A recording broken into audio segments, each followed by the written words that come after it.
आप सभी को गुड मॉर्निंग। कैसे हैं आप लोग? कैसी तैयारी चल रही है सीटेट की? कृपया आप कमेंट बॉक्स में लिखिएगा। और अगर आप चैनल पर नए हैं तो चैनल को लाइक, सब्सक्राइब और शेयर कर दीजिएगा। चलते हैं क्वेश्चन की तरफ। आज का क्वेश्चन PYQ का है। जो प्रीवियस ईयर क्वेश्चन पूछे गए हैं वहीं से क्वेश्चन में ली हूँ। एक्सप्लेनेशन के साथ मैं बताऊँगी। तो चलते हैं देर ना करते हुए 31 क्वेश्चन की तरफ। गुप्त काल के प्रथम कुलिक शब्द का अर्थ बताना है। इसका अर्थ क्या होता था? मुख्य न्यायिक अधिकारी या मुख्य बैंकर या मुख्य व्यापारी या मुख्य शिल्पकार। तो इसका आंसर बता दें। इसका मुख्य जो होता था शिल्पकार होता था प्रथम कुलिक शब्द का अर्थ। इसके साथ ही आपको बता दें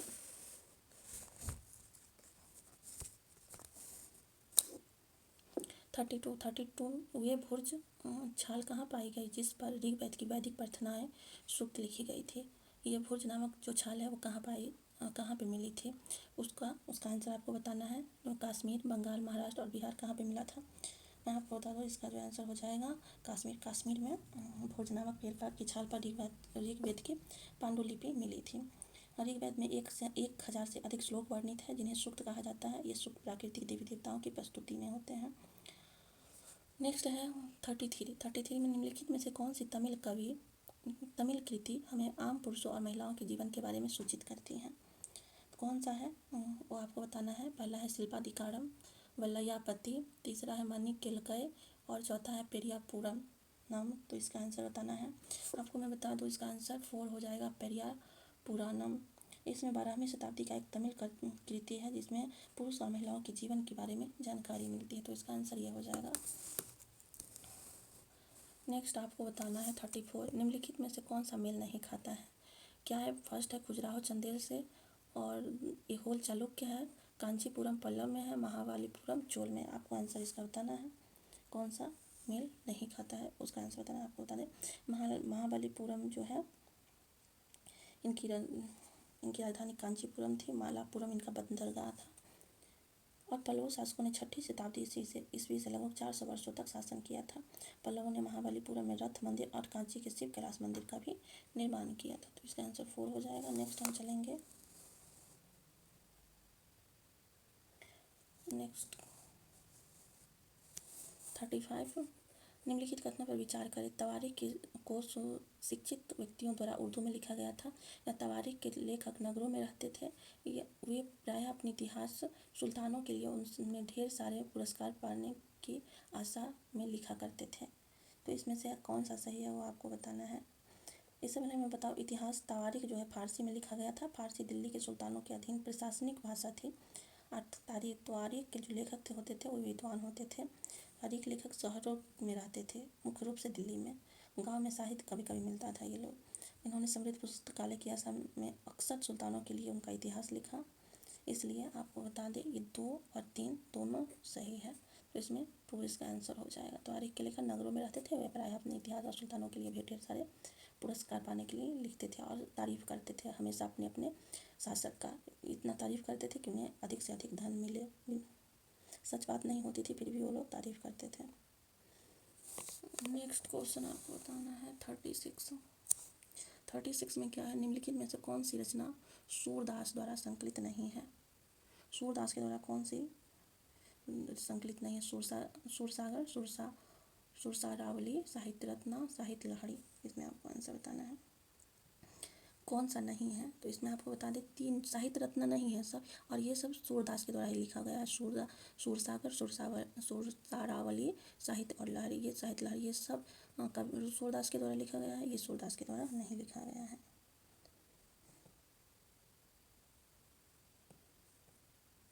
नेक्स्ट क्वेश्चन की तरफ हम देखेंगे। निम्नलिखित कथन तथा कारण पर विचार करें तथा सही विकल्प चुनें। 18वीं शताब्दी के दौरान मुगल साम्राज्य धीरे धीरे कई स्वतंत्र क्षेत्रों में राज्यों में बिखर गया। इसका रीजनिंग दिया गया है कि मुगल सम्राटों की सत्ता के पतन के साथ कई प्रांतों के सूबेदारों और बड़े जमींदारों ने भारतीय उपमहाद्वीप के विभिन्न हिस्सों में अपनी शक्ति और प्रबल कर ली। सही विकल्प चुनना है आपको। सही विकल्प इसमें आपको देखना है कौन सही होगा।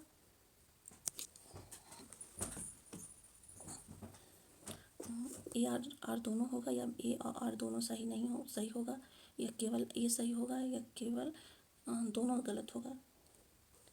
मैं बता दूँ इसका में दोनों सही है। 18वीं शताब्दी के दौरान मुगल साम्राज्य धीरे धीरे कई स्वतंत्र क्षेत्रों में बिखर गया था और मुगल सम्राटों की सत्ता के पतन के साथ प्रांतों के सूबेदारों और जमींदारों ने भारतीय उपमहाद्वीप के बहुत से हिस्से में अपनी शक्ति प्रबल कर ली थी, जिसमें 18वीं शताब्दी के पूर्वार्ध के दौरान नए राजनीतिक समूह का उदय हुआ।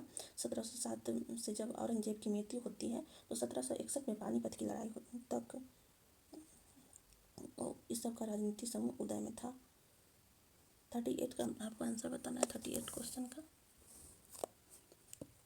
किस क्षेत्र में भूस्वामियों को वेल्लार कहा जाता है? वेल्लार का मतलब क्या होता है ये आपको बताना है। अगर आप एनसीईआरटी बुक पढ़े होंगे तो आप जरूर बता देंगे। 38 का जो आंसर हो जाएगा महाराष्ट्र क्षेत्र, तमिल क्षेत्र, पंजाब क्षेत्र या बंगाल क्षेत्र, इसमें से किसको भूस्वामियों का वेल्लार कहा जाता था? वेल्लार जो है ये तमिल क्षेत्र में बोला जाता है। तमिल लोग बोलते हैं। बड़े भूस्वामी को वेल्लार कहा जाता है। ठीक है, तमिल हो जाएगा, सेकेंड आंसर हो जाएगा इसका। देश के उत्तर भाग में जो ग्राम प्रधान होता है उसे ग्राम भोजक के नाम से जाना जाता है, जो एनसीईआरटी में लिखा गया है, वो भी आप याद रखेंगे। 39 क्वेश्चन आपको चलना है। 39 में क्या है? ए बी को पढ़े तथा सही उत्तर का चुनाव करें। राजा राम मोहन राय जैसे लोगों को सुधारक इसलिए कहा जाता था क्योंकि वे मानते थे कि समाज में परिवर्तन लाना और अन्य महत्वपूर्ण तौर तरीकों से छुटकारा पाना जरूरी है। सुधारकों का विचार था कि किस तरह से परिवर्तन लाने के लिए लोगों को इस बात के लिए प्रेरित किया जाना चाहिए कि वे पुराने व्यवहार को छोड़कर जीवन का नया ढंग अपनाने के लिए तैयार हो। इसमें से आपको बताना है कि कौन सही होगा। दोनों सही होंगे या एक गलत होगा या बी सही होगा या दोनों सही होंगे या दोनों गलत होंगे। इसमें जो है दोनों सही है। राजा राम मोहन राय को समाज सुधारक कहा जाता था, ये भी सही है और ये भी सही है। सुधारकों का विचार था कि इस तरह से परिवर्तन लाने के बाद लोगों के बात से प्रेरित किया जाना चाहिए और पुराने व्यवहार को छोड़कर नया ढंग समझना चाहिए। आपको बता दें, राजा राम मोहन राय 1772 से 1833 में कलकत्ता में ब्रह्म सभा के नाम से जाने वाली एक सामाजिक संस्था की स्थापना की थी और ये बहुत बड़ा समाज सुधारक थे। नेक्स्ट क्वेश्चन आपको बताना है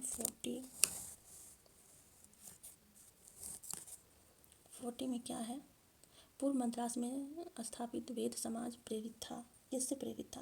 प्रार्थना समाज से, आर्य समाज से, ब्रह्म समाज से, युवा बंगाल आंदोलन द्वारा। किससे था वो आपको बताना है। तो आप सबको पता है कि किसका?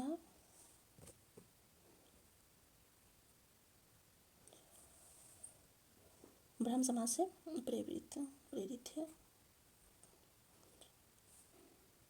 1864 में ब्रह्म समाज की स्थापना की गई और इसमें जाति भेद को खत्म करने और विधवा पुनर्विवाह, महिला शिक्षा को बढ़ावा देने के लिए काम किया गया था। नेक्स्ट आपको क्वेश्चन बताना है 41 का क्या है? निम्नलिखित कथनों में ए तथा आर को पढ़िए और उपयुक्त विकल्प का चयन कीजिए। वी रामास्वामी नायकर और पेरियार मनु संहिता, भगवत गीता और रामायण जैसे ग्रंथों के आलोचक थे। या पेरियार ने देखा कि वे ग्रंथ निम्न जातियों के ऊपर उच्च जातियों और महिलाओं के ऊपर पुरुषों का वर्चस्व स्थापित करने के लिए उपयोग में लाया जाता था। इसमें सही विकल्प आपको चुनना है। सही विकल्प क्या चुनना है आपको बता दो। ए आर दोनों सही है, ए और आर दोनों सही है और दोनों सही व्याख्या करता है। ए और आर दोनों सही है लेकिन व्याख्या नहीं करता है। ए और आर दोनों गलत है। क्या बताना है आपको इसमें? इसका आंसर हो जाएगा दोनों सही है। वी रामास्वामी नायकर ने पेरियार आत्म सम्मान आंदोलन की स्थापना की। वह हिंदू धर्म ग्रंथों, विशेष रूप से प्राचीन कानून निर्माण मनु और भगवत गीता और रामायण के मुख्य आलोचक थे। उन्होंने कहा था कि इन ग्रंथ का इस्तेमाल निचली जातियों और ब्राह्मण के अधिकार और महिलाओं पर पुरुषों के वर्चस्व को स्थापित करने के लिए किया गया था। तो आज के लिए इतना ही, ज़्यादा लंबा वीडियो हो जाएगा। फिर नेक्स्ट क्लास में आऊँगी। अगर आपको अच्छा लगा तो आप कृपया कमेंट कीजिएगा और लाइक शेयर कर दीजिएगा। धन्यवाद। आज के लिए इतना ही। आपको अगर किसी भी तरह का नोट्स चाहिए तो आप मेरे से संपर्क कर सकते हैं। कमेंट बॉक्स में आप लिखिएगा। धन्यवाद।